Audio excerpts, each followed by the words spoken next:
Assalamualaikum warahmatullahi wabarakatuh.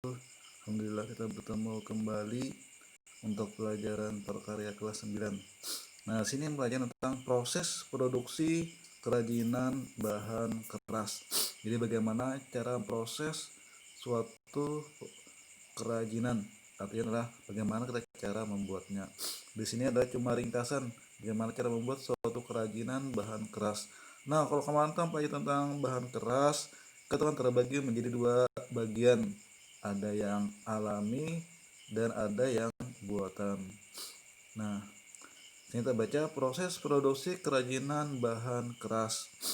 Beraneka ragam macam bahan kerajinan dari bahan keras, alam dan buatan dapat diciptakan dan dibuat berdasarkan bentuk dan bahan yang digunakan.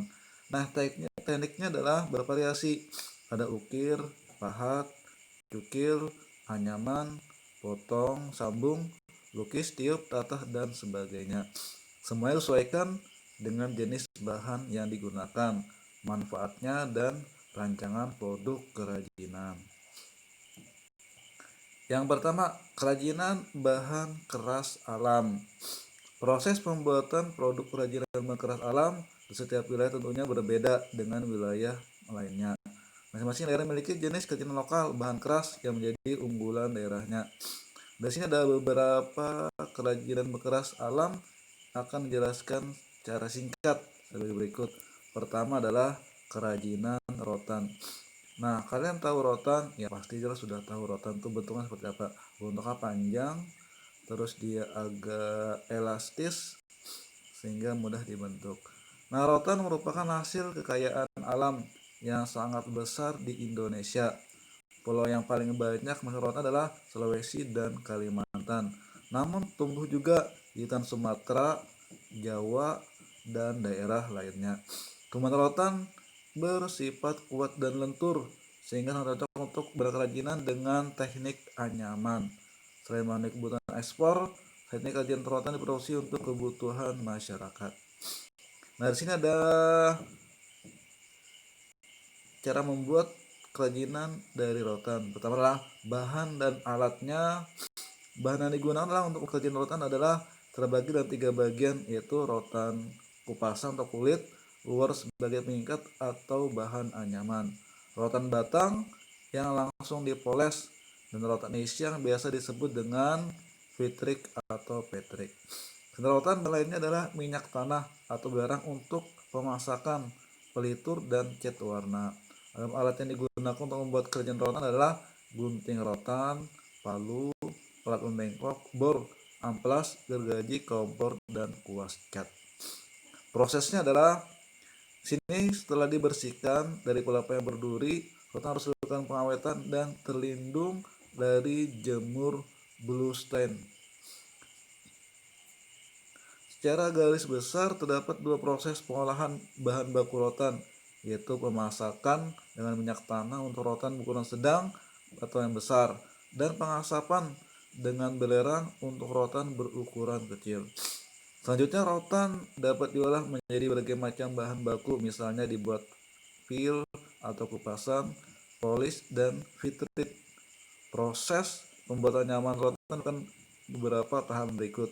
Pertama adalah pembuatan kerangka, penganyaman, pengecatan, dan proses finishing. Nah, pada pembuatan produk kerajinan bahan rotan berukuran kecil menggunakan rotan vitrit. Sebelum digunakan, sebaiknya rotan direndam terlebih dalam air selama 1 sampai dengan 2 menit agar rotan lentur, mudah dibentuk, dan tidak mudah patah jika dibentuk. Atau ada pun teknik pembuatan rotan dengan anyaman dan ditempel. Produk kerajinan bahan rotan. Produk kerajinan bahan rotan banyak dibuat pengrajin di berbagai daerah dengan beraneka bentuk. Di antaranya kursi, meja, lemari atau rak, pembatas ruang, kuda-kudaan, lampit, tempat tidur bayi, aneka peralatan rumah tangga, tas wanita, hiasan dinding, dan sebagainya. Nah, itu adalah teknik pembuatan dari rotan. Lanjut, bambu. Bambu dapat dijadikan berbagai produk kerajinan yang bernilai estetis dan ekonomi tinggi. Bahkan saat ini produk kerajinan bambu tampil dengan desain lebih menarik dan artistik. Nah, jadi adapun jenis bambu antara lain adalah pring ori, bambu lobela, bambu duri, bambu cendani, bambu embong, bambu tutul, bambu haurejo, bambu kuning, bambu petung, bambu sembilang, bambu batu, bambu nyekoreh dan sebagainya. Nah, katakan biasa kalau Banjar tuh ada istilah namanya apa? Bambu paring. Nah, itu bahasa kita Banjar. Nah, tapi kalau bahasa Indonesia adalah bambu. Nah, sini ada kalau tadi kan rotan, daerah penghasil terbesar rotan adalah Kalimantan. Nah, di sini kalau daerah terbesar untuk penghasil bambu itu adalah saat ini Tasikmalaya yang berada di Jawa Barat. Nah, di sini ada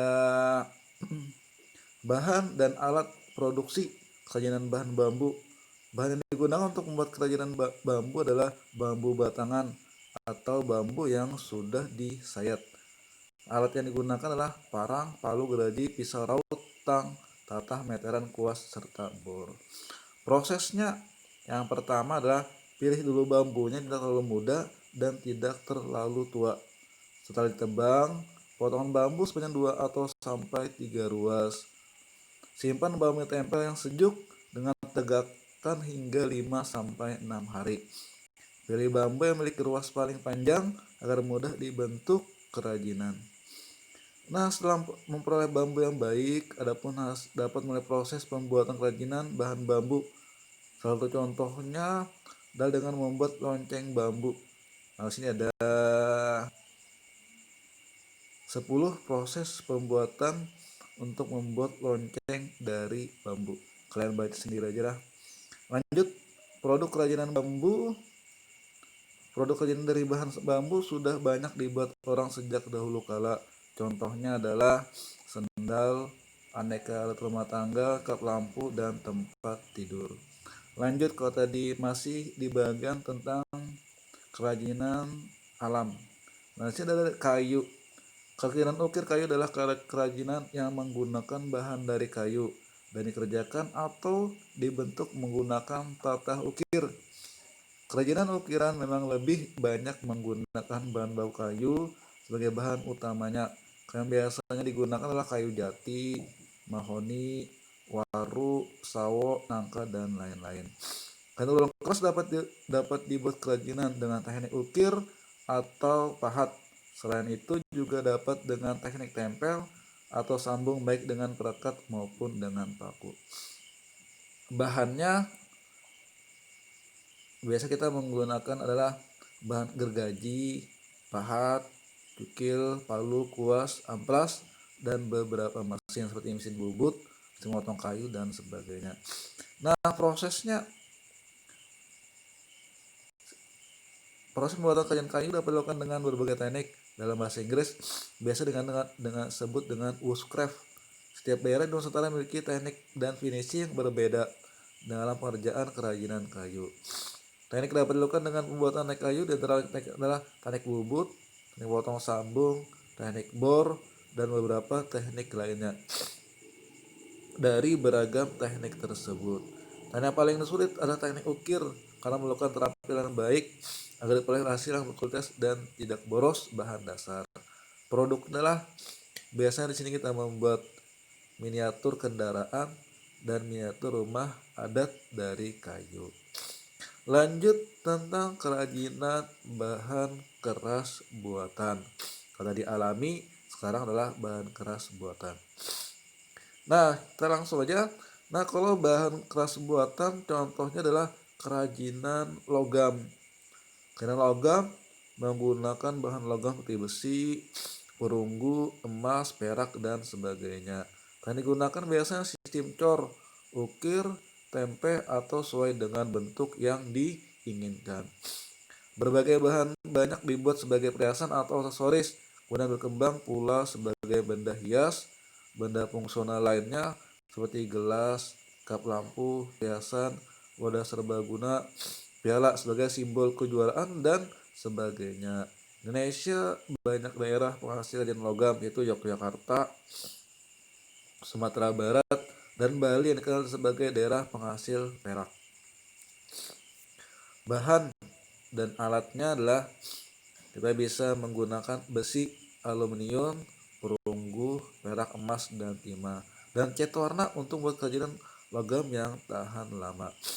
Nah, prosesnya adalah dapat digunakan untuk membuat berbagai macam produk kerajinan seperti aksesoris, hiasan interior, serta perabotan rumah tangga. Produk dari logam awalnya hanya dimunculkan warna aslinya, namun ada juga yang diberi cat agar terlihat lebih berbeda. Untuk produk kerajinan logam sederhana yang dapat Anda buat sendiri, ada kaleng kerupuk.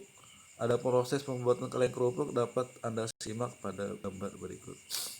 Nah, jadi kalau kalian Bapak bacakan, juga kalian perhatikan bukunya. Ini Bapak ngambil di buku LKS materinya. Nah, tadi ada logam. Lanjut tentang kerajinan kaca. Satu bentuk kerajinan bahan kaca adalah lukis kaca. Juga kalian mungkin kalau dulu itu ada namanya kaligrafi yang ditulis di kaca.